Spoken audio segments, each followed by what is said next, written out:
მოგესალმებით, ეთერშია გადაცემა რეზიუმე, სტუდიაში მუშაობს ჟურნალისტი მერაბ პეტრეველი, მივესალმებით ჩვენს რადიო მსმენელებს, ჩვენს გვისმენს FM 103.9-ზე, რადიო პალიტრის ეთერით, ასე მივესალმებით ჩვენს ტელემაყურებლებს, ის ყურებს ტელეკომპანია პალიტრენუსის ეთერით. დღეს პარასკევია და პარასკევს როგორც ისიც ჩვენთან ერთად ახსოვს ზურაბიშვილი, ასე მივესალმებით. მოგესალმებით მერაბ, მივესალმებით ჩვენს მსმენელებს და ჩვენს მაყურებლებს. თავარი თემა ბოლო დღეების რაც არის, ეს არის BBC-ის სკანდალური გამოძიება, რომელმაც ააფორიახა ქართული საზოგადოებას და ააფორიახა საქართველოს ხელისუფლებას, რომელიც ბოლო დღეებში რაღაც ცოტა დაბუნებული გამოიყურება ესეთ განცხადებებს აკეთებენ ერთმანეთისგან გამომრიცხავს. გუშინ ირაკლი ყობახიძე რაღაც ოთლად დამაჯერებლად ვერ გამოიყურება და ეტყობა პრესკონფერენციაზე და ეტყობოდა ეს უსაყვედურეს და დღეს ესეთი რიხიანი იყო და მაგრამ იგივე არანაკლები სისულელები ლაპარაკობდნენ შეტევაზე გადმოვიდა აქეთ და თქვა რომ სკანდალი ჩავარდა. როგორ ჩავარდა არ ვიცი, იმიტომ თვითონ ამბობენ რომ ჯერ ვიძიებთო და გამოძიება არ დასრულებულა. მაგრამ გამოძიების დასრულებამდე როგორც ჩანს მათ უკვე დამნაშავების გამოკვეთილი ყავთ სავარაუდო. თუ დანაშაული გამოიკვეთება უკვე იციან ვინ არის დამნაშავე და ესენი არიან მერაბიშვილი და შოთა უტიაშვილი როგორც ირაკლი ყობახიძე. ეს საერთოდ სასწაულია, საერთოდ ასმაკი ლაპარაკი. თეორიულად შეიძლება დადგეს მერაბიშვილის შოთა უტიაშვილის პასუხისმგებლობა ამბობს ვახტანგ გომელაური ქიმიკოსი არ არის რომ 2007 წელს შეძენილი მწმელი გადაემოწვებინა. ანუ თურმე შინაგან საქმეთა სამინისტროს რას ასხამდა ხალხს არ უნდა გადაემოწვებინა. ანუ მერაბიშვილს გაიგე რა მერაბიშვილმა იყიდაო. ამიტომ ხა სანდო იყო და რატომ უნდა გადაწყვეტინო და შოთა უტიაშვილმა დაწერა აბა მე ვარო ქიმიკოსიო. ვახტანგ გომელაური თუ არ არის ქიმიკოსი შოთა უტიაშვილი თქმა უნდა ხა ნივთიერებას რომელსაც იყენებ ყოველთვის არის იმის პასუხისმგებლობა ვინც იყენებს იმ მომენტში და არა იმისი ვინც იყიდა ოდესღაც რო იყიდა ეს კიდე ცალკე ამბავია. თუმცა უტიაშვილი აქ საერთოდ წარმოშობაში მართლა ცოტა რთული გასაგებია იმიტომ რომ მე როგორც მახსოვს და მე მგონი სწორად მახსოვს შოთა უტიაშვილი იყო ანალიტიკური დეპარტამენტის ხელმძღვანელი, ანუ მას ეს სულ არ ეხებოდა საერთოდ უწყებრის შიგნით. უწყების იგივე მერაბიშვილს ეხებოდა რა თქმა უნდა და მერაბიშვილის უწყების შიგნითაც თუ ეს ეხებოდა რაღაცა ნივთიერებების შეძენა, ეს სხვა დეპარტამენტის უბრალოდ შეიძლება კიდე მოკითხო, მაგრამ ყველა ვარიანტში რა იყო მაშინ რა მნიშვნელობა როდის იყო შეძენილი. მერაბიშვილის დროს, კახათ არგამაძის დროს თუ რაღაცა შოთა გორგოძის დროს, აი არ ვერ მნიშვნელობა არ აქვს, თავარია ვინ გამოიყენა. და რო გამოიყენე შეკაი ადამიანიშვილი რაღაცას რომ წამლავე არ უნდა ვიცოდე რით იმწა არ უნდა დაინტერესდეს მაინც რომ წყალს რო ასხავს მოკალაკეებს იგი რა არქიმანდელმა დორეთე ყურაშვილმა დაწერა კიდე რომ ანუ მერაბიშვილს ატომური ბომბი რო ეყიდა რატყობა იმასაც გვესროდნენ მაშინ ხო რა ხო იმ სახანივანი ყიდა ყველაფერი ის არის ესე ხო გავიგეთ ახლა ის კითხვაც ჩდება რა თქმა უნდა რომ თუ რაღაც აკრძალული იყო რატო იყიდა მაგ იყიდეს მაშინ ძალიან კარგი მაგრამ ახლა შენ რომ მოგვასხი არ უნდა შემოწმო რა გვასხა მაგრამ ორი აზრი არ შეიძლება იყოს მეგობრებო ქართული ოცნების მომხრეებო გულშემატკივრებო ან თუნდაც ნაცმოძრაობას რო განსაკუთრებით ვერიტანტი ის ხალხნო ახლა ორჯერ ორი ყოველთვის არის 4 შეუძლებელია ნაცისტვის იყოს ორჯერ ორი 4 და თქვა ქოცისთვის 5 ან პირიქით შეუძლებელი ორჯერ ორი არის 4 როდესაც გამოიყენებს პოლიცია ქიმიურ ნივთიერებას და ამით ადამიანები ზარალდებიან აქ პასუხისმგებლობა ყოველთვის არის იმ ხელისუფლებისა, რომელსაც ექვემდებარება ეს პოლიცია იმ მომენტში. ეს არის ორჯერ ორი 4 და დანარჩენი ახლა ერთი ძველი ანეკდოტი იყო კიდე კაცოშვილი ხო გითხარი 5 × 5 25-ია? 26-ია და 26 არ არის რა არასდროს. ყოველთვის არის 25. ანუ ეხლა ისი არ გაიგოს არავინ რომ ვინმე ამტკიცებდა თუ გინდა თუ არა ეს კამიტი იყო გამოყენებული. კამიტს არავინ არ ამბობს. BBC-საც კი არ უთქვამს ეს არის ფილმში რომ გინდა თუ არა ეს იყო, მათ თქვეს რომ სავარაუდოდ ვარაუდი არსებობს. ამასთან დაკავშირებით. მე შევეცდები მოყვე ეს ცოტა გასაგებად ჩვეულებრივი რიგითი ადამიანებისთვის. არის არსებობს კოდები, საერთაშორისო გაეროს მიერ მინიჭებული კოდები რომელთაც როცა ყიდულობ რაღაცა ნივთიერებას სამინისტრო რო ყიდულობს ასეთ ნივთიერებებს, აი კოდების კონკრეტული კოდების ქვეშ მოიაზრებიან კონკრეტული ნივთიერებები. აი კოდით რომლითაც შესყიდულია და რომელიც გამოიყენეს, იქ მოიაზრება რამდენიმე ნივთიერება. შეიძლება ყოფილიყო კამიტი, რასაც იყო ლაპარაკი, სავარაუდოდ გამოითქვა იქ BBC-ის ბესაზე და სხვაც. ანუ როცა ადამიანები აი მიტინგის დასაშლელად იყენებენ რაღაც გარკვეულ ქიმიურ ნივთიერებებს, ხო? აი იმ კოდით, რომელთაც ის არის, რომელ კოდზეცაა ლაპარაკი, რომელიც დოკუმენტიც BBC-ს აქვს და არც ყობახიძე არ უარყოფს, რომ ამ კოდით იყო შეძენილი ნივთიერება, იქ ყველა ნივთიერება არის სიცოცხლისთვის საშიში. მათ შორის კამიტიც. ის არის ხანგრძლივად ორგანიზმისთვის დაზიანების საფრთხის შემცველი. ყველა. ერთადერთი გამონაკლისი შეიძლება იყოსო, თუ ეს არის CS-ი. ანუ ამ კოდში შეიძლება იყოს CS-ი, ანუ უბრალოდ ცრემსადენი გაზიც. მაგრამ თუ ეს იყო ჯერეთია თუ არ თქვეს თავიდანვე და რატო აქამდე არ ამბობ და ვის უმალავე, თუ ცრემსადენი გაზია. მაგრამ აქ კიდე მეორეა. ცრემსადენი გაზიც რომ იყოს ამ კოდის ქვეშ, ნაყიდი. არის ეს არ იხსნება პირდაპირ წყალში. ეს ცრემსადენი გაზი. CS-ი პირდაპირ წყალში იმ მხრივ ვერ ჩაღრი.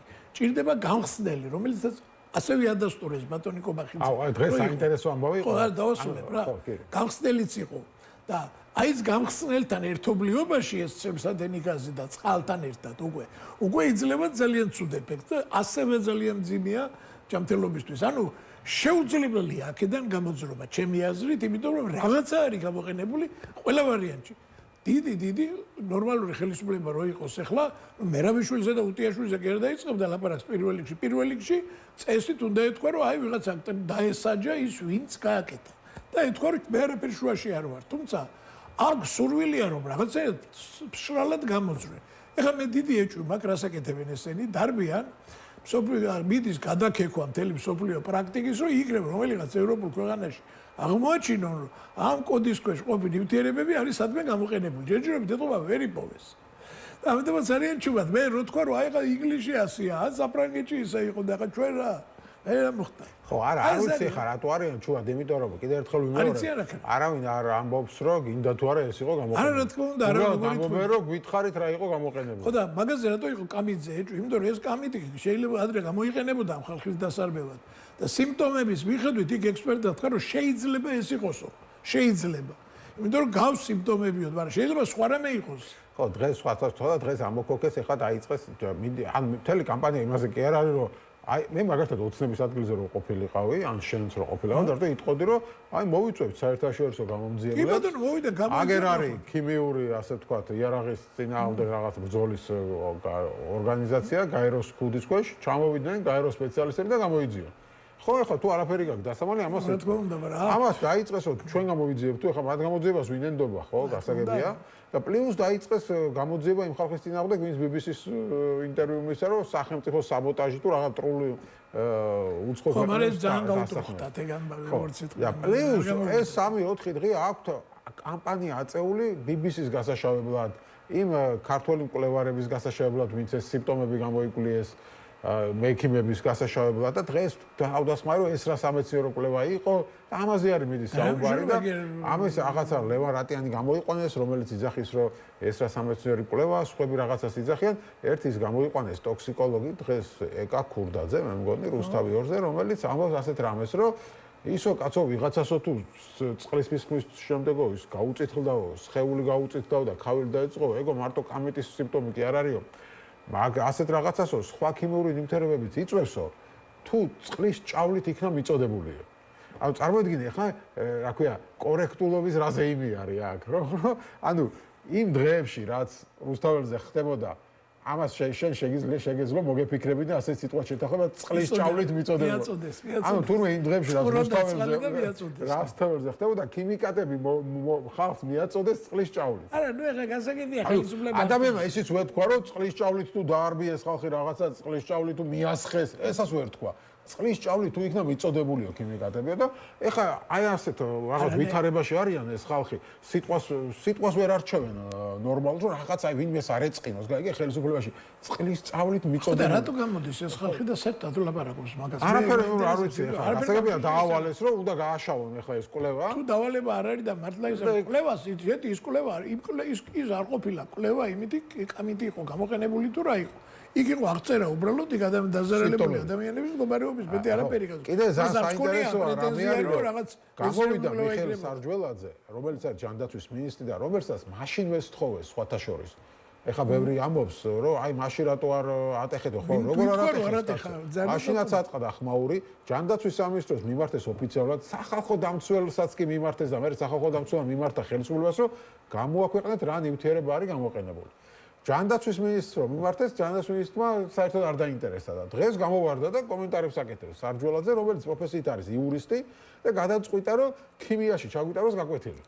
და გამოვიდა და ესეთი მაგარი არგუმენტი იპოვა, რომ ეს ნივთიერებაო, კამიტეზეო, რაც არისო, ლაპარაკიო, წყალში საერთოდ არ იხსნებაო და ქიმიის ელემენტარული ცოდნა არის მაგისთვის საჭიროა. კი, მაგრამ ამ BBC-ის ფილმს მაინც არ უყურა, ან რაღაცა იმ BBC-ის ფილმშიც მაგაზია ლაპარაკი, რომ წყალში არ იხსნება და სპეციალური გამხსნელი მოყვა. სპეციალური გამხსნელი, რომელიც კოდის ქვეშ ყოფილი ნივთიერებები წყალში სპეციალური გამხსნელი მოყვა, რომელიც არანაკლებ ტოქსიკურია, ვიდრე თვითონ ეს ისა. და იმაში რომ გახსნი, მერე გინდა წყალს შეურევ და რასაც გინდა იმაში შეურევ, ხო? ეხლა სარჯველობამ გადაწყვიტა, ამის ჭკუაში მოგვატყუოს, თუ რატო გადაწყვიტა იურისტმა კაცმა ქიმიკოსობა შეითავსოს, მაგრამ აი ასეთ რაღაცებზე მიდია. ეს ის მაგონდება ჩემ ბავშვობაში ასეთი გამოთქმა იყო. რაღაცაზე ბავშვები რაღაცას ცელქობდით ერთხელ და რაღაც ბიძაკაცი გაგვიბრაზდა რა, ესე ძველი თბილისელი ხო? არა, წადიშვილო ქიმია ისწავლეო გითხრა. აგრო დარბიხართო. აი წადი რაც ქიმია ისწავლე და მე გველაპარაკე რა არის ეს ასტიშნავს, აი რა ჟინია და რა ვნება ეს გაფრავების მე მართლა არ მესმის, იმიტომ რომ აი რაღაც აი რო აგიტანს რაღაცა წერა რომ გინდა თუ არა უნდა გამოხვიდეს სუფთად. ვერ გამოძვრებთ აქედან სუფთად ბატონებს, შეუძლებელია. იმიტომ რომ იყო ქიმიური ნივთიერება გამოყენებული ამ აქციის მონაწილეთა წინააღმდეგ. ჯანმრთელობის დაზიანება ამ ადამიანების თან ხანგრძლივი დაზიანება ასევე არის ფაქტი. ხო, ნუ ერთადერთი არგუმენტი რაც აქვს, გინდა დახტი ტკაჩენკო მაინც ტკაჩენკოა ხონებულმა უზარჯუღელმა რო თქვა გინდა ასე დაწერე, გინდა ისე დაწერე. ამ ფაქტებს ვერსად ვერ წაუხვალდეთ. ხო, ერთადერთი რაც აქვს ამ თემაზე, ასე ვთქვათ, არგუმენტი მეტნაკლებად წონიანი არის ის, რომ აი არავის საავადმყოფოში არ მოხვედრილა ამ რაღაცა სიმპტომით, ანუ ვიღაცა ძალიან ცუდად არ გამხდა, როგორც 9 აპრილის მერე იყო და ხო არ მოკვდა არავინ ამის გამო. და შესაბამისად, მაგრამ ის ხო ადამიანებს გაყვა იმ ადამიანებს, ვისაც ჰქონდათ პრობლემა გაურთულა ჯანმრთელობის პრობლემა, ვიღაცას პნევმონია დაემართა. ეს არ არის. გაიცვალენ და კაცმა არ იცის, შეიძლება ამის გამო ამიყვა რა. ეს არ არის, რა ქვია, გრძელვადიანი შედეგი ჯანმრთელობის. მოკლედ, კიდევ ერთხელ ვიმეორებ, რომ შევაჯამოთ თემა. არავინ აქ არ ამტკიცებს, რომ გინდა თუ არა ასე იყო. უბრალოდ ერთადერთი რამეზე არის საუბარი, რომ გვითხრან რა გამოიყენება. როგორც ხელისუფლება იქცევა, უფრო და უფრო ღრმავდება ისე ჩვენ რომ სწორედაც რომ რაღაც აკრძალული ან ისეთი ნივთიერება იყო გამოყენებული, რომელიც ნამდვილად ჯანმრთელობისთვის ხანგრძლივად დამაზიანებელ ეფექტს იძლევა. ეს ხელისუფლების ქცევა გვაძლევს ამას. საოცრებებს იძახს ახლა კობახიძე ყოველ გამოსვლას. ეხლა ის რიხიანად იტყვის ამ საოცრებას თუ ცოტა უფრო ნაკლებად რიხიანად, ამას არანაირი მნიშვნელობა არ აქვს. არის ფაქტები, ამ ფაქტებზე არის პასუხი გასაცემი და ყველანაირი რაღაც ამ თემაზე სპეკულირება, რაღაცა სხვა გვერდით ამბებზე, რომ იქ კვლევა როგორ იყო ჩატარებული, რა მეთოდოლოგიით, ის როგორ იყო იქ BBC-მ რაღაცა ჯერ ეს სიუჟეტი გაუშვა თუ მერე ვის მერე, ეს ყველაფერი არის სპეკულაციები. თავარი საკითხი და თავარი პრობლემა აქ არის რა ნივთიერება იყო გამოყენებული ხელისუფლების მიერ, რომელსაც ადასტურებენ თვითონ, რომ გამოვიყენეთო, კიო, მაგრამ არ გეტყვით. უბრალოდ არ ვიცი, ჯერ ვიძიებთო, მაგრამ თუ რა ცუდი აღმოჩნდაო, იქნება მერაბიშვილის და უდიაშვილის ბრალი. და პლუს ის არ ვიცითო ჯერო რა ნივთიერება იყო, მაგრამ ის ვიცით რომ კამიტი არ იყო. ხო, თან კამიტი არ იყო, ეს იციან რომ რაც არის. ეს უკვე იციან. რა იყო არ იციან. ეხლა როგორ რაღაცა იცი წესით თუ ნორმალური ადამიანი ხარ რა, ასეთ რომ ხელისუფლება გეპყრობა, თავი უნდა იგრძნო შეურაცხყოფილად. მაგრამ თუ არ გრძნობ თავს შეურაცხყოფილად, როცა აი ესეთ რაღაცას გეუბნებიან და ასე უტიფრად გიმტკიცებენ რაღაცა 5x5=27-ია. ნუ არ ვიცი, მაშინ ესე იგი იმდენად დიდია შენი ესე ვთქვათ გაიგივების ხარისხი ამ ხელისუფლებასთან, იმდენად გინდა რომ ეს ხელისუფლება აღმოჩნდეს ყველაფერში მართალი, რომ ნუ უბრალოდ აღარ გინდა რა, როგორც აი ჰეგელის ნათქვამის არ იყოს მით უარესი ფაქტებისთვის, თუ ფაქტები ჩემს რაღაცა შეხედულებას არ შეესაბამება მით უარესი ფაქტებისთვის, აი ეს არის რა. ანუ ფაქტები აღარ გვაინტერესებს და მთავარი ხელისუფლება იყოს მართალი, BBC იყოს ამერიკის, კი არა, ბრიტანეთის რაღაცა დაზვერვის ფილიალი, როგორც ახლა ესენი ეძახიან, რომ აი ბრიტანეთის დაზვერვა BBC-ის მეშვეობით და ნუ აი აბსოლუტურ სიგიჟეებს ლაპარაკობენ. აი სრულიად წარმოუდგენელს მე მართალი გითხრათ. ამდენი ხანია ასე თუ ისე პოლიტიკაშიც ვარ ნამყოფი, პოლიტიკასთან ახლოს ვიყავი დიდი ხნის განმავლობაში და ასე თუ ისე და აი მსგავსი არაფერი მაგონდება მართალი გითხრა. მსგავსი არაკომპეტენტური, არაკვალიფიციური, უცოდინარი პოზიციიდან და მეორე მხრივ ესეთი ენერგიული, დაშინებული, უტიფარი რაღაცა შემოტევა და პლუს ქვეყნისთვის დამაზიანებელი. ეს ქვეყანას აზიანებს ეს ამბავი. ეხლა როგორი შეიძლება ასეთი რაღაცა მომხდარიყო თქვა და მაგრამ არც ოდნოდა პრემიერ-მინისტრს, მაგრამ შინაგან საქმეთა მინისტრი ასე დროს სამინისტრო ყველა ვარიანტში პასუხისმგებელი იქნებოდა და თუ ასეთი რაღაცა მოხდა რომ გაირკვა რომ თურმე ისეთი რაღაც გამოუყენებია შინაგან საქმეთა სამინისტროს რაც არ შეიძლებოდა კანონი თან ჩვენ კანონი გვაქვს პოლიციის შესახებ კანონი გვაქვს სადაც გაწერილია რა ქიმიური საშუალებები უნდა იქნეს გამოყენებული მეტნაკლებად. ანუ არ შეიძლება ისეთი იყოს, რომელიც ხანგრძლივ ზემოქმედებას ახდენს ადამიანის ორგანიზმზე. ამ შემთხვევაში პასუხისმგებლობაში უნდა მისცეს თვითონ თავის გუნდის წევრები, შინაგან საქმეთა სამინისტრი და ეს იქნებოდა პირველი რეაქცია. სწორი რეაქცია უფრო რო იყოს, იმდენად დიდი სკანდალია ეს და იმდენად არის გახვეული ყველა მთელი ხელისუფლება, რომ წეს თუ და გადაადგეს. პრემიერ-მინისტრი და უნდა დაინიშნოს სინგარიში არჩევნები. ეს იქნება ყველაზე სწორი. პრინციპში. მაგას ვარ გააკეთებ.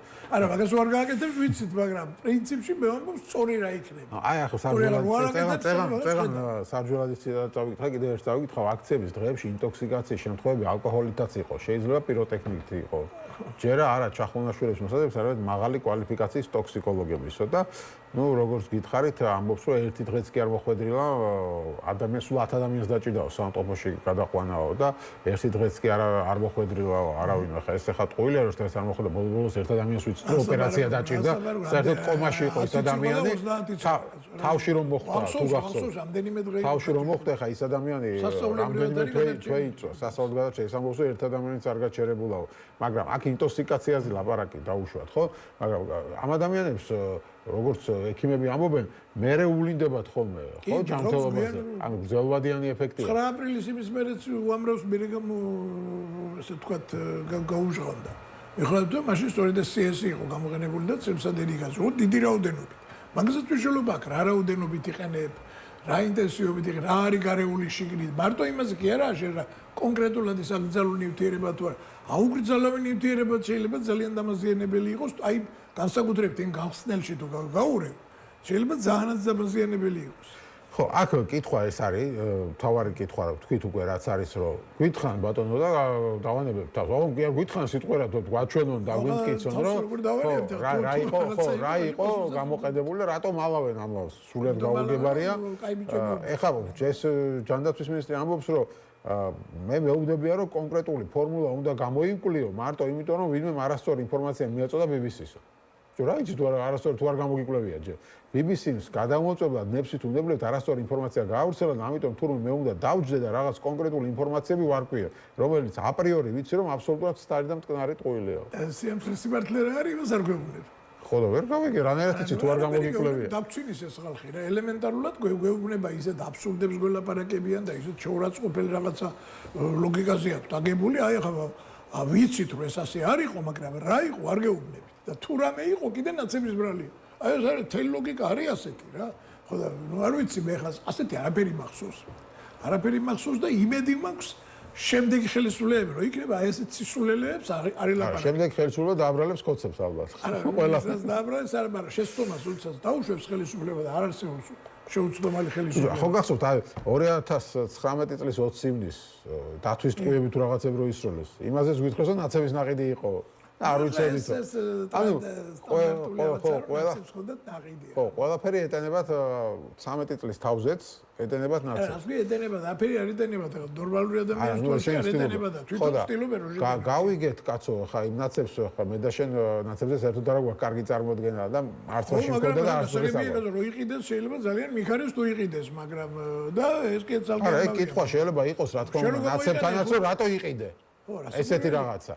მაგრამ ხო შე როგორ იხსნი პასუხისმგებლობას გამოყენებაზე? ხა ეს BBC-ს ფილმი ყიდვაზე კი არ იყო, იმაზე იყო ვინ გამოიყენა. თქმა უნდა გამოყენებაზე იქნება, თორემ მას შეიძლება ნაყიდი იყოს და იდოს. თავარი რაც მაინტერესებს კიდე არის ის, რომ საერთოდ რატო გადაწყვიტეს, რომ წყალში შეერიათ ქიმიური ნივთიერება. აქამდე ხო ასეთი რამ არ ხდებოდა. მე არ მახსოვს და წინა დღეს აქტივისტებიც ყავდა და ისინიც ამბობდნენ რომ მანამდე 2023-ში როცა იყო აქციები მაშინ ახლა ცხენსადენ გაზს იყენებდნენ და ის კაფსულებით რო ისროდნენ და კვამლი რო დგება და რაღაცა და წყლით უბრალოდ შლიდნენ ამ ხალხს მიასხამთ ან ზამთარია დეკემბერში რო წყალს ასხამ და ეხლა გადაწყვიტეს რომ ქიმიკატები დაამატონ წყალს საერთოდ რატო გადაწყვიტეს რომ ეს გაეკეთებინათ ჩემამდე არ და მე მგონია რომ აქ ერთ ეწერა და სწორად ეწერა Facebook-ზე ამოვიკითხე ეს აზრი რომ აქ იყო ის მომენტი რომ ამ წყალს რო ასხამდნენ მე წავიდა ის ტიპი და მოვიდა ისე 15 წუთში უკან ანუ ქიმიკატების გარევა მოხდა იმიტომ რომ უკან აღარ მოსულიყო მე ცუდად გამختارიყო ცუდა დიდი ხნით ანუ უფრო ცუდად ეგზონო თავი და უკან ვერ მოგზაურიყო სხვა მიზანი არ შეიძლება მაკოპილიყო იმიტომ რომ დეკემბერში ციფრწყალს ახალგაზრდები ზედა გაიქცენ ეს ხალხი თან გახურებული ხარ ხო მაგ დროს რომ რაღაცა კარბი ხარ მოგზდევენ რაღაცა წავიდნენ ცუდახანი გაშრენ შეიშრეს მე მოbrunდა ისე უკან დადგა ისე ვიქა ხო და ეთყობა ქიმიკატების იმიტომ გაურიეს რომ აი დაეშალოთ ისე სერიოზულად და მე ვეღარ მოსულიყო კიდე იმ დღესო ყოველ შემთხვევაში აი მე მგონი ეს მიზანი იყო და სწორედ ამიტომ ჩადეს ეს გამაძლიერებლები და ხა ნუ აგეს გამაძლიერებლები აღმოჩნდა მე ვინ აქ საინტერესო ჩემი ის არის ვინ გაიტანა ეს ამბავი ანუ ვინ გაიტანა BBC-ს ვინ მიაწოდა ის თვითონ BBC ამას არ ასახელებს უნებრივია და არც დაასახელებს იქაური ჟურნალისტური სტანდარტით მას აქვს უფლება რომ არ დაასახელოს წყარ რომ უჩივლოს სხვაშორის იჩივლეს რო იძახდნენ უჩივლებს BBC-სო მარეგულირებელში საკუთარ მარეგულირებელში უნდა უჩივლოთ უნდა უკი იძახიან მაგრამ თუ უჩივლეს ერთ საინტერესო შეიტანეს თუ არა უკვე სარჩელი მაგრამ იმიტომ რომ BBC-ს ის გარუდგა რომ გინდა თუ არა ასია BBC-ს რეალურად ვერაფერზე ვერ მოედავებიან ვერ მოედავებიან და აბერებენ ჩივლს ერთ საინტერესოა მართლა თუ ეს ჩვენ გვაბოლებენ კიდე რომ უნდა უჩივლონ კი ბატონო, ხო, ახლა აგერ წერენ კიდე ჩატში, რომ ის ადამიანები იმიტომ არ მივიდნენ, რომ მაშინ ტოქსიკოლოგებთან, რომ სიმპტომების გამოვლენა გვიან დაიწყო. და მიდიოდნენ მერე სიმპტომატურად კუნა, ტოქსიკოლოგთან კი არ მივიდნენ, რაღაცა რო ფილტვებზე რო შეექმნა პრობლემა, მივიდა ფილტვის ექიმთან, რაიგე, მივიდა გულის ექიმთან ვიღაცა და ასე შემდეგ, რა. ხო, ნუ გასაგებია ეს ყველაფერი, აქ კიდე ერთხელ გავიმეორებ. არაფერს არ ვამტკიცებ BBC-საც ვერაფერს ვერ მოედავებიან, იმიტომ რომ არც BBC არ ამტკიცებს არაფერს. ყველა წინადადების წინ გქონდა BBC-ს რომ სავარაუდოდ. ნახე BBC-ს სტანდარტი ვიცი ჩვენ და სხვაშორის კეზერაშვილზე რომ მიდიოდა გამოძიება, ძალიან მოწონდა თამათის BBC-ს სტანდარტი. ის კი არა, კანონმდებლობა შეგვიცვალეს რამდენიმე თვის წინ. სატელევიზიო, ტელემაუწყებლობის შესახებ კანონმდებლობა შეცვალეს და თქვეს რომ BBC-ს სტანდარტი უნდა შემოვიღოთ. და ამიტომ ცვლითო კანონმდებლობასო და ეხლა აღმოჩნდა BBC ფეიკი და რაღაცა. ცუდი ხალხი. ხო ეს გასაგებია სამწუხაროდ ასეთ რეალობის წინაშე ვთქვათ, ყავს ხელისუფლება, რომელსაც არაფერზე არ სურს ელემენტარულად პასუხისგებლობის აღება, არაფრის აღიარება არ სურს და მოქმედებენ ამ პრინციპით, რომ აი ჯუდად მოდი გავიტანოთ რქებით, მაგრამ ამ სიტუაციაში მე მგონი აქ ცოტა სხვა მომენტებიც არის. აქ ახლა ჯეთეს საერთაშორისო დონის სკანდალია უკვე, იმიტომ რომ ქიმიური რაღაცა იარაღის გამოყენება დემონსტრანტების წინააღმდეგ ეს სერიოზული დანაშაულია ძალიან. ამ შემთხვევაში საქართველოს ხელისუფლებას მოუწევს, რა თქმა უნდა, პასუხი გასცეს, უნდა ამას რა იყო გამოყენება. ადრე თქვენ ამის ამათ მოუწევს. ეხლა აქ სხვათა შორის მე იმასაც არ გამოურიცხავ, რომ ბიზნეს ივანიშვილს დაეწყო უფრო მეტი შიშები, რომ არ მოხდეს უფრო სერიოზული ჩარევა დასავლეთის მხრიდან აი ამ ფაქტის გამო. იმიტომ რომ სადღაც წამოვიკითხე ერთი-ორი მაგათი პროპაგანდისტის, რომელიც ხალხს გაზიარებული. რომ აიო ესო კაცო ასე ერახში რომ ჯარი შეიყვანეს, ჯერ დააბრალეს რაღაცა ქიმიური იარაღის გამოყენება. ხო, არ გააბრალეს, უსეინო ამოწყვიტა ხალხი. ჯერი აფერ დაუბრალებია თქო მართლა იყო. იქ მაგრამ ნუ მათი ინტერპრეტაცია ასეთია. ასეთი რაღაცები შეეშინდათ. რომ რაღაცა უფრო ძლიერი ზეწვა შემთხვევაში ეხლა ჯარის შემოყვანა შეიძლება არა, მაგრამ სანქციების სერიოზული სანქციების ბრიტანეთიდან დადება შესაძლოა ძალიან რეალისტური გახდეს და მithomet ეს ბიზნეს ივანიშვილს ეს როგორ არ უნდა ეს ვიცით. მაგისთვის ძალიან ძიმე იქნება ეს, ამიტომ მარტივად გავიმეორებ კიდევ ერთხელ ერთ-ერთ რასაც ვიტყვი. მე ვეუბნები ბიზნეს შემიძლია უთხრა აქედანვე როგორ უნდა გადარჩეს მაგას. გადადგეს თავრობა და დანიშნოს სინგარეში არჩევნები და აი შეიძლება გამოწვეს ამით. ხო, არა, მანამდე უბრალოდ გითხრან უნდა რა ნივთიერება გამოიყენეს და დამთავრდება ეს სკანდალი. ხო, თვითონ ხო იძახიან რომ აი სკანდალია და უილია და დამთავრდება, მე მაგით ესმით. თუ მართლა არაფერი ნივთიერება არ არის და ყველაფერი კანონის ფარგლებშია. თუ ისეთი ნივთიერება იყო გამოყენებული, რომელიც სოფლიოში გამოიყენება როგორც წესია მიტინგების და დემონსტრაციების წინააღმდეგ თუ დასაძლელი, მაშინ აქამდე იტყოდნენ. რა თქმა ამას დიდი ხნის ყובה 15 წუთი შეუძლიათ ეს დაადგინო, მივიდე კითხე, ნახე იქ დოკუმენტაცია და მორჩა რა. მაგრამ რახან არ ამბობენ, ეტყობა არ არის ასე. ეხლა ვარაუდის გამოსულება ნამდვილად თუ ეტყობა არა, თლად ისე მარტივად. საქმე და ამიტომ წელავენ რაღაც დროს რომ ამასობაში რაღაც ანალოგიები ნახონა, რაღაც ზედ არ ვიცი რასაპირებენ, მაგრამ აშკარაა რომ არიან აბნეულები, არიციან რა ქნან და უბრალოდ ჯერ დრო გახავთ რომ იქებ თავისით გაიწოვოს და იქებ თემა ჩაწყრეს. ნახოთ. თქვა ჩავს საბოლოო ჯამში პასუხი აქვს გასაცემით ადრე თუ გაგცემენ პასუხს ნივთიერება იყო გავხო და მე მოვუწევთ ამტკიცება იმისი რომ ეს ნივთიერება იყო მართლა თუ არა. მაგრამ ჩვენ გვაქვს რეკლამის შემდეგ ჩვენ განათლების რეფორმაზე ვისაუბრებთ, ყოველ დღე ახალ რაღაცებს ვიღებთ. განათლების რეფორმასთან დაკავშირებით. ბოლო სიურპრიზი იყო ის, რომ აქამდე თუ გრანტს თუ მოიპოვებდა სტუდენტი, მე შეეძლო ამ გრანტით როგორც სახელმწიფო უნივერსიტეტს ასულიყო ისე კერძოში, ეხლა კერძოში ვეღარ წაიღებს გრანტს და დაფინანსება იქნება მხოლოდ სახელმწიფო უნივერსიტეტებს. კერძო უნივერსიტეტში ყველას მოუწევს თავისი ჯიბიდან ფულის გადახდა. ესეთი სიურპრიზი შემოგთავაზა ახალი, ეს ერთ-ერთი არის, მათ შორის მოკლედ განათლების ექსპერტი ლევან შატბერაშვილი იქნება ჩვენი სტუმარი, დავბრუნდებით რამდენიმე წუთში.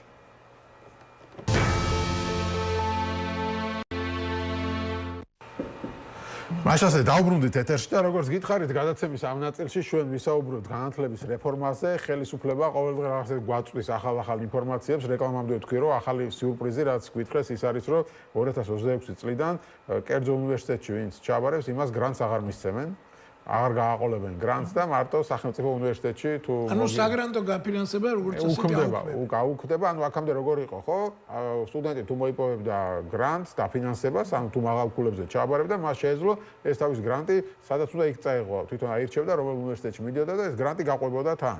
ეხლა გვეუბნებიან რომ არა ბატონო, კერძოში არა, მარტო სახელმწიფოში მოგიწევთო. თუ კერძოში წახვალთ, თქვენ ჯიბიდან გადაიხადეთ. ლევან შატბერაშვილი არის ჩვენი სტუმარი, თავისუფლების მოედანს წარმოადგენს.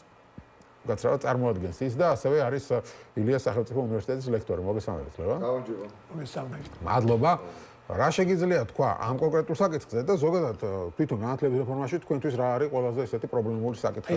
ამაზე რა უნდა? ეს რეფორმა პირველ რიგში იმიდანვე დავიწყოთ, რომ აი მაგალითად ხო ჩვენ ვიცით, რომ 2009 წლიდან ყველაზე დიდი შედეგები განათლებაში აქვს ფინეთს ევროპის ტერიტორიაზე და შეიძლება მსოფლიოშიც ალბათ. ყოველ შემთხვევაში განვითარების თვალსაზრისით. ეს რეფორმა, რომელიც მათ დაიწყეს, მზადდებოდა 6 წლის განმავლობაში და მოლაპარაკება უშუალოდ უნივერსიტეტებთან მიდიოდა 6 წლის განმავლობაში. ანუ ესეთი რაღაცა, რომ დაახლოებით 2 კვირის განმავლობაში გაურკვეველი პირები, რომლებსაც სინამდვილეში განათლებასთან არანაირი კავშირი არ აქვს, ქალაქის მერი, რამდენიმე რა ქვია, დეპუტატი და ასე შემდეგ რომლებსაც ნამდვილად, კარგი შეიძლება განათლება აქვს მიღებული და ესეც საკითხავია, ყოველ შემთხვევაში რაღაც გაურკვეველი განათლება დაждდნენ და მოიფიქრეს განათლების რეფორმა. არავისთან არ ქონდათ კონსულტაციები, არავის არ დაელაპარაკნენ, მე ვიღაცები რაღაცა ესე პირდაპირ კედელთან მიაყენეს შეიძლება ითქვას, გააყენეს ფაქტის წინაშე. უნივერსიტეტებთან კონსულტაციების გარეშე რატო უნდა გააკეთო ასეთ რამ, ხო? რა თქმა უნდა, მაგაზე არის საუბარი და საერთოდ ჩემი შეკითხვა რატომ უნდა იყოს მაგალითად განათლების რეფორმაში ჩართული კახკალაძე? რა შვაშია? ხო, აი, ჩემი შეკითხვა ამასთან ვინმე თუ მეტყვის თქვა აი ამას, რა ვიცი, მაშინ მე ვიტყვი რომ ალბათ რაღაცა ცოტა უფრო მეტი გონიერება მე გეტყვი რატომ? მე გეტყვი რატომ? ამათი განათლების რეფორმა ხო ტერიტორიულ საკითხებსაც მოიცავს. ანუ მარტო რაღაც სწავლის სტრუქტურა და რაღაცა გარიცულება, ანუ უნივერსიტეტები უნდა გადანაწილდეს, ქალაქიდან გავიდეს, სადღაც და შეიძლება ამიტომ არ ვიცი, ერთადერთი ვერსია ეს მაქვს. ხო, ანუ ამ შემთხვევაში მოდით ესეთი რაღაცა, რომ დეველოპერული ინტერესების დამცველი შეიძლება გამოვიდეს ამ შემთხვევაში. ხო, ანუ მაგალითად კალაძე იტყვის, რომ აი ეს корпуსი, თესეუსი კარგ ადგილზეა და კარგი корпуსი აშენდებოდა ან რაღაცა. პირდაპირ თქვა ბატონმა გობახიძემ ამასთან დაკავშირებით, რომ ეს корпуსები გაიყიდება და მერე აშენდება რუსთავში კამპუსი. ნუ ჩვენ ძალიან კარგად ვიცით, როგორი კარგი შენობაც იციან, მათ აი მაგალითად 7 წლის წინ ჩამოინგრა ვარკეთილის მეტროში ჭერი. და ჯერჯერობით კიდევ არ გავუკეთებია და ისინი გვეუბნებიან, რომ 3 წელიწადში განხორციელდება ეს რეფორმა და მაგალითად რუსთავში ჩვენ დაგვხდება კამპუსი, სადაც იქნება ბიბლიოთეკები, სადაც იქნება სტუდენტების საცხოვრებელი, ყველაფერი, არა, ძალიან სერიოზული რაღაცა არის. მაგაში ცუდი არაფერი არ არის თუ ახალი კამპუსი აშენდება. ცუდი არაფერი არ არის, მაგრამ მე ვამბობ იმას, რომ შენების ეს გამოცდილება მათ არ აქვს, ეს ერთი. მეორე, ჩვენ ვიცით, მაგალითად საბურთალოზე ვართ, ხო ეხლა ჩვენ შეიძლება ვნახოთ, როგორ შენდებოდა საბურთალო. როგორ შენდებოდა საბურთალო? მარტივად ვნახავთ მაკეტებს, პროექტებს, ბიუჯეტებს და ასე შემდეგ. სად არის ეს ყველაფერი? კითხულობ მე. როდესაც ისინი გვეუბნებიან, რომ 3 წელიწადში ეს აშენდება და თან ჩვენ ვიცით როგორ აშენებენ ისინი. ეს არის აბსოლუტური ბლეფი, ეს არ არის რეფორმა. გარდა ამისა, თავად ის იდეები, რომელიც დევს ამ განათლების ეგრეთ წოდებულ რეფორმაში და სინამდვილეში დეფორმაში, როგორც უკვე დიდი ხანია ამას უწოდებთ, არაფერს კაკს არ კვირდება საერთოდ.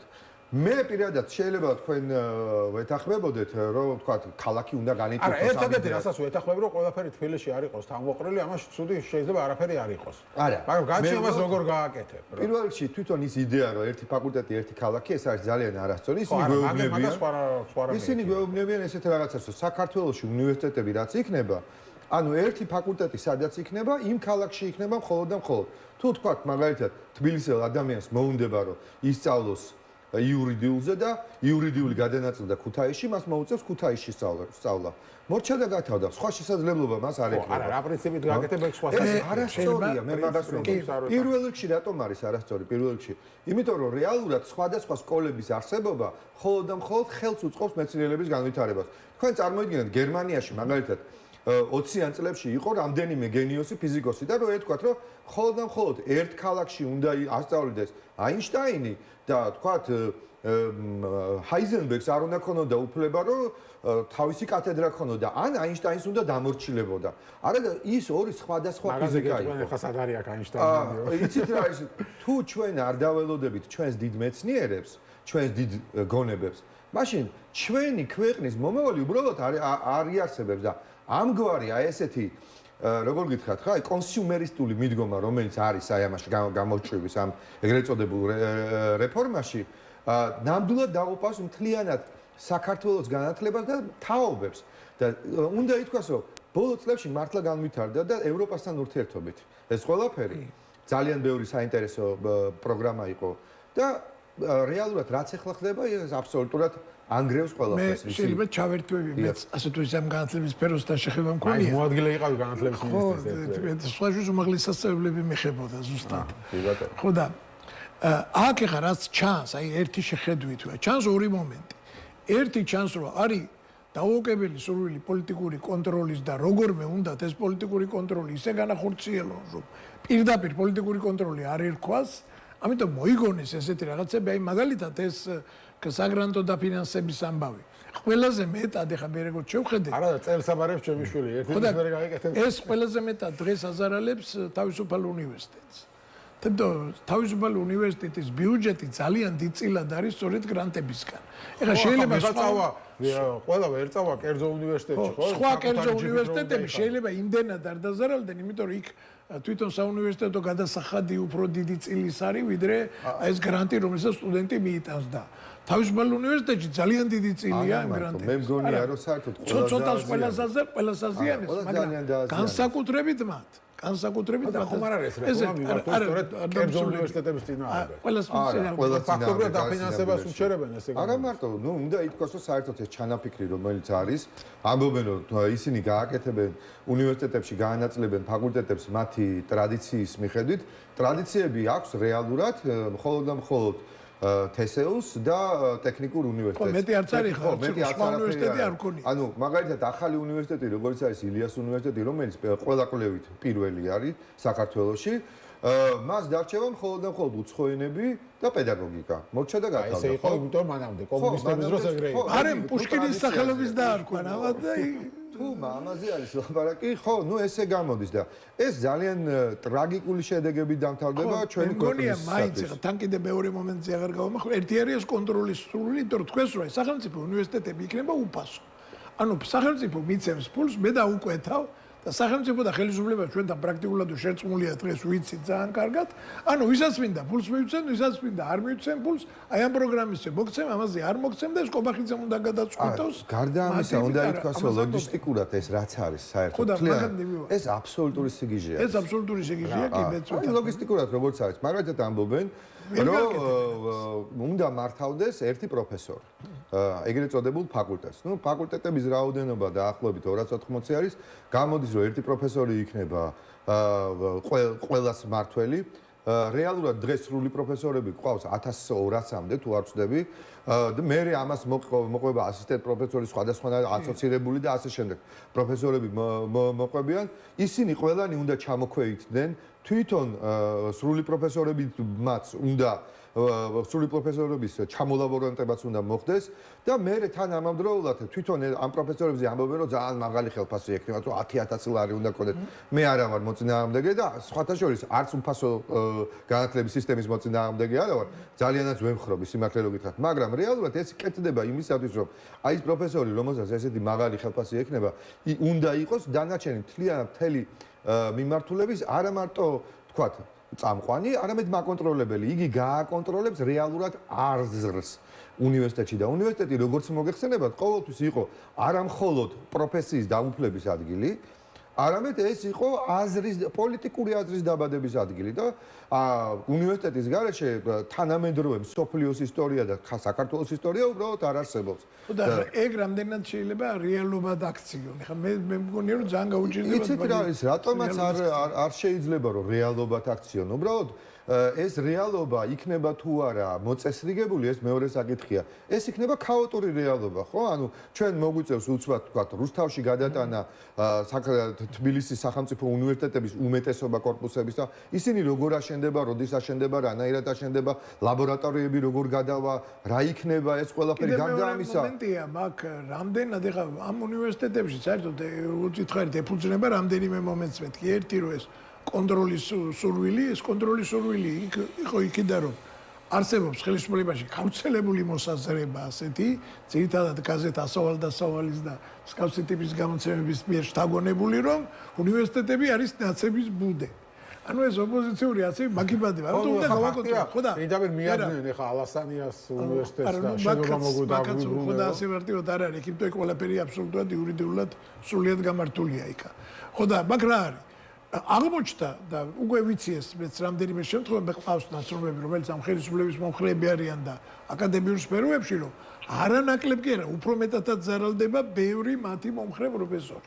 რა თქმა უნდა, ეს ასე იქნება. საერთოდ ეს შეუძლებელია. მათი მომხრე მოსახლეობას დაზარალება, ყველა ვისაც ყავს სტუდენტი, შვილი და უნდა ჩააბაროს და უნდა და მე შვილს თავისუფალ უნივერსიტეტში ჩაბარება და იმედი ქონდა, თუნდაც ხოცი იყოს ახლა დედამისი და იმედი ქონდა, რომ ვისა რა ქვია, დაფინანსებას მოიპოვებს ჩემი შვილი და წავა თავისუფალ უნივერსიტეტში იქნება თუ არ ვიცი, სადმე რომელიმე კერძო უნივერსიტეტში, ახლა ვეღარ წავა. ვერ მოიპოვოს და ჯიბიდან უნდა გადაუხადოს. ხო, ნუ უნდა ითქვას, გარდა ამისა, თვითონ ამ რეფორმაში, აი უნივერსიტეტებს რო თავი დავანებოთ. გაცხდება სკოლაში ეს ხო აბსოლუტური კატასტროფაა. ანუ პირველი რომ მეუბნებიან, რომ აი თქვათ მაგალითად 12 კლასი აღარ იქნება და იქნება 11 კლასი, სინამდვილეში მეუბნებიან, მათ როგორც თქვეს რეპეტიტორიუმი იქნება მე-11 კლასი. ანუ სინამდვილეში გითხეს, რომ 10 კლასი იქნება და არანაირ 11. ხო, ანუ საერთოდ შეამცირეს ეს ყველაფერი. გასაგებია, შეიძლება ვიღაცა თვლიდეს, რომ ჯობია რომ მისი შვილი 15 წლის დაქორწინდეს და ან 16, არ ვიცი რა, ვიღაცას ეჩქარება, რომ შვილიშვილები ყავდეს, მაგრამ არ ამგონია, რომ აქ მოსახლეობის უმეტესობა ამგვარი ოცნებებით იყოს აღტკინებული. ეს ძალიან მნიშვნელოვანი რაღაცაა და გარდა ამისა, ახლა სკოლაში რაც იგეგმება, აი ეს მთელი ეს პოპულისტური ნაბიჯები გარდა იმისა, რომ ეგრეთ წოდებული თქვა რაღაცა მე-6 კლასამდე ყველას ერთ ფორმა ეწმება. ფორმის მაგილად ამ ხელაფულს ვახდევინებენ, ფორმის მაგილად. ჯერდი მაგალითად გადაეწყვეტათ ელემენტარულად ის, რომ ბავშვებისთვის ყובה შეეტანათ. ხო, იმიტომ რომ ბავშვები მესამე გაკვეთილის შემდეგ ვეღარაფერს ვეღარ იგებენ. შიათ უბრალოდ სკოლაში და ცუდად არიან და ესენი აპირებენ რომ აი ეს მთელი არ ვიცი რაღაცა იმის გამო რომ თვითონ აკონტროლონ ყველაფერი და დააზიანონ ამის გამო საერთოდ არანაირი ზრუნვა არ გამოიჩინონ სკოლის ბავშვებზე ისევე როგორც თვითონ თავად უნივერსიტეტზე გარდა ამისა აი მე ვიცი რომ ცოტა დრო გვაქვს და ამიტომ ჩქარობ და მაპატიეთ იმიტომ რომ მე მინდა რომ ყველამ გაიგოს ამაზე რომ ეს არის ძალიან საშინელი დარტყმა ჩვენს განათლების სისტემაზე. იმიტომ რომ თვითონ აი ეს 3+1 იდეა ეს არ არის ნორმალური იდეა. ისინი გვეუბნებიან შეიძლება გითხრა რომ გერმანიაში არსებობს სამწლიანი ბაკალავრიატი. სად არის? ხო, გერმანიაში არის, მაგრამ გერმანიაში არის სკოლაში 13 წლიანი სწავლება. არც ერთ ქვეყანაში არ არის მაგალითად 10 წლიანი და 11 წლიანი სწავლება, სადაც 3 წლიანი ბაკალავრი და 1 წლიანი მაგისტრი არის დაშვებული. პირიქით, როდესაც ჩვენ ვლაპარაკობთ განათლების რეფორმაზე, განათლება ეს არ არის მხოლოდ და მხოლოდ ის, რომ ადამიანი რაღაცა კონკრეტულ პროფესიას დაეფლოს. ის არის ლაპარაკი, რომ როგორ უნდა გამოვიდეს ის ადამიანი სერიოზული მოქალაქე და მოქალაქეობას უპირისპირდება. მაგის მიზანი რა არის 3 წელზე რო ჩამოყავთ, ანუ სკოლა ჩამოყავთ 11 წელზე, ანუ რა სამცირებე, ხარჯებს ამცირებენ მაგის? ერთი ხარჯები, რა თქმა უნდა, რეალიზიც არ არსებობს, იმიტომ თან მოდით აი დავაკვირდეთ, ხო? აი ჩვენ რომ ვთქვათ ფეხს ვუბავდეთ ევროპულ განათლების სისტემას, ჩვენი განათლების ბიუჯეტი უნდა იყოს დაახლოებით მილიარდ ნახევარი ლარი. ეს და ჩვენი განათლების ბიუჯეტი არის ძალიან ცოტა, ბევრად უფრო ცოტა, 200 მილიარდამდე არის. 200 მილიონამდე. ხო, უკაცრავად, ნეტო 200 მილიარდი იყოს. 200 მილიონამდე არის და ამის შეკვეცასაც ისევ აპირებენ და თან ამავდროულად ისინი აპირებენ ამ ფულის აბსოლუტურ კონტროლს. აი დღესაც გამოაცხადეს, რომ გრანტს ვერ მიიღებს ვერავინ, ვინც კერძო უნივერსიტეტში იქნება, ანუ მთლიანად ეს ფული უნდა კონსოლიდირდეს და უნდა წამოვიდეს სახელმწიფო უნივერსიტეტებში, რომელიც მთლიანად იქნება ბოლომდე გაკონტროლებული. იდეა ეს არის, რაც შეიძლება მეტი კონტროლი, რაც შეიძლება ცუდი და დაბალი დონის განათლება. აი ეს არის და ეს. რა შეიძლება ამ ამბავს, ანუ რა შეიძლება ამას დაუპირისპიროს თქვათ იგივე აკადემიურმა საზოგადოებამ? აკადემიურმა საზოგადოებამ მე მგონია რომ არავინ არ იღებს თითქოს, ხო? აკადემიური საზოგადოება ჯერ თუ დააკვირდით, ეს საკმაოდ ვერაგულად შემოპარებული რეფორმა არის. ისინი არ გეუბნებიან ზუსტად როგორ იქნება. აი სანამ ვიწყებდით საუბარს, ვთქვით რომ აი მე გადათქვეს, გადმოთქვეს. რამდენჯერ გადათქვავენ და გადმოთქვავენ ამ ყველაფერს, ჩვენ არ ვიცით. მაგრამ ერთი რაღაცა არის, ხო? ამის გამო ვიღაცა რაღაც ნაწილმა შეიძლება ჩათვალოს, რომ ჯობია ახლა გავჩნდა, იმიტომ რომ შეიძლება ჩემთვის სასარგებლო იყოს. შეიძლება მე არ შემეხოს და ასე შემდეგ და ეს არ არის სიმართლე ნამდვილად. პირველ რიგში ეს დაარტყავს მოწვეულ ლექტორებზე ხო ზედმეტია საუბარი, მაგრამ ამავდროულად უნდა ითქვას, რომ თქვა 4 წელი სამართრო შემცირდება და 2 წელი ერთამდე რო ჩამოვა, ხო, სამაგისტრო და საბაკალავრო ფაზაზე, ამდენი მუშახელი აღარ დაჭირდება. აუცილებლად დაახლოებით უბრალოდ მესამედი გამოაკლდება ამ პროფესორ მასწავლებელთა რიგს. ეს ერთი. მეორეც უნდა ვთქვათ, რომ მე მგონია, რომ ჩვენ წინასწარ უნდა მოვახერხოთ და რაღაცნაირად წავიკითხოთ წინასწარი შედეგები რა იქნება. არა მხოლოდ რაღაც ესეთი ზოგად და გლობალურ დონეზე, არამედ კონკრეტულად ყველა კონკრეტული ადამიანისთვის, რომელიც ჩართულია ამ სფეროში. როგორც თავად ბაკალავრებისთვის, მაგისტრებისთვის, პროფესორ მასწავლებლებისთვის და ასე შემდეგ და ასე შემდეგ. ჩვენ უნდა ვიმუშაოთ იმისათვის, რომ ეს ყველაფერი გამჭვირვალე იყოს. ჩვენი ხელისუფლება გველაპარაკება იმაზე, რომ გამჭვირვალობა ეს არის ყველაზე დიდი ღირებულება, მაგრამ ამ შემთხვევაში არაფერი არ არის გამჭვირვალე, გვაქვს რაღაცა 5 გვერდიანი დოკუმენტი იმის შესახებ, რომ როგორ გაიტანენ უცბად თბილისიდან უნივერსიტეტებს, როგორ გაყიდიან შენობებს ვაკეში და როგორ გადააქცევენ ამ უბანს აბსოლუტურად დაცლის ყველანაირი კულტურული ღირებულებისგან. იყო კონკრეტული კანონები, რომელიც ამას უზრუნველყოფს. ანუ თესეუს გაურკვევლობა რაღაცა. ეს მერე, რა თქმა უნდა, ხო, ამას აიღებენ მერე გააკეთებენ. ხო, ანუ ეხლა გჭირდება რაღაცა, ეს პირიქით თუ ხვდებით, თუ ჩვენ ვაკვირდებით, ხო, ეს დამაზიანებელია და რაც უფრო ესეთი გულგრილობით გაკეთდება ეს ყველაფერი და რაც უფრო პოსტფაქტუმ გაკეთდება და მე ვიტყვი უცბად ეს კანონი გჭირდება, ის კანონი გჭირდება დაამატებენ, მით უფრო გაუარესდება. მაგრამ კონტროლი აუცილებლად დარჩება, კონტროლის მექანიზმებს აუცილებლად დაიტოვებენ. ანუ თესეუს კორპუსები პირველი და მეორე კორპუსის გარდა შეიძლება გადავიდეს რუსთავში, ამაზე არის საუბარი. ვიდრე თქვენს ამაზე საუბარი, ბატონი კობახიძე გამოვიდა და თქვა, რომ მაღალი კორპუსის გაყიდვა საპირისპირო. ხო, არაჩვეულებრივი ადგილებია, იქ შეიძლება რომ თქვენ წარმოიდგინეთ, რომ ცხოვრობთ ვაკეში, თქვენს გვერდზე არის უნივერსიტეტი. გაიღვიძეთ, არის უცბად უშველებელი ცათამბჯენი, პირველ სართულზე რესტორანი, მეორე სართულზე რესტორანი და ასე შემდეგ. ხო, ანუ რეალურად ვაკეზე, როდესაც გვაქვს საუბარი, როგორც უბანი ვაკე არის ძალიან კარგი მდებარეობაა, მაგრამ მისი კულტურული ღირებულება, ისტორიულ-კულტურული ღირებულება პირველ რიგში არის დაკავშირებული უნივერსიტეტთან. აი ამ ორ კორპუსს დატოვებენ, რა თქმა უნდა, იმიტომ რომ ბუტაფორიისთვის მათ დასჭირდებათ. პირველი და მეორე კორპუსი და დანარჩენს მთლიანად იქვე რომ აი მესამე კორპუსია, მეხუთე კორპუსია, მეექვსე წინ.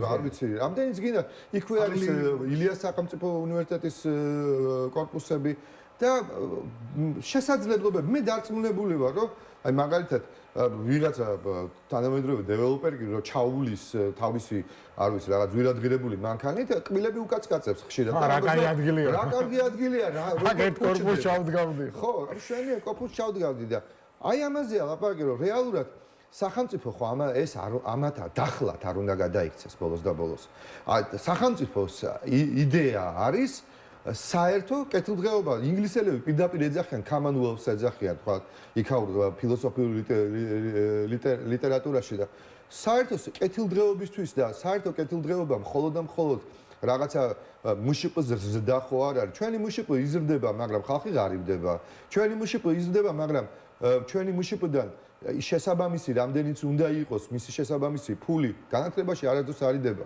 სამწუხაროდ არასდროს არ ყოფილა სამწუხაროდ. ის კი არა, პედაგოგების ხელფასები არ გაიზრდება, კიდე 2 თუ 3 წელიო და აღარ გაიზრდებაო. ხო, სამაგეროდ მათი ხელფასები გაიზარდა 5000 ქონდა პარლამენტში და დღეს 14000-ია. ნუ იმედია კიდევ გაიზრდია, რა პრობლემაა. კარგი, მადლობა დიდი. ლევან შატბერაშვილი იყო ჩვენი სტუმარი, ილიას უნივერსიტეტის ლექტორი, თავისუფლების მოედნის წევრი. ასეთი იყო დღევანდელი გადაცემა. გემშვიდობებით კვირამდე კვირას 8 საათზე გადაცემით პოლიტ ქალაქი დაგიბრუნდებით.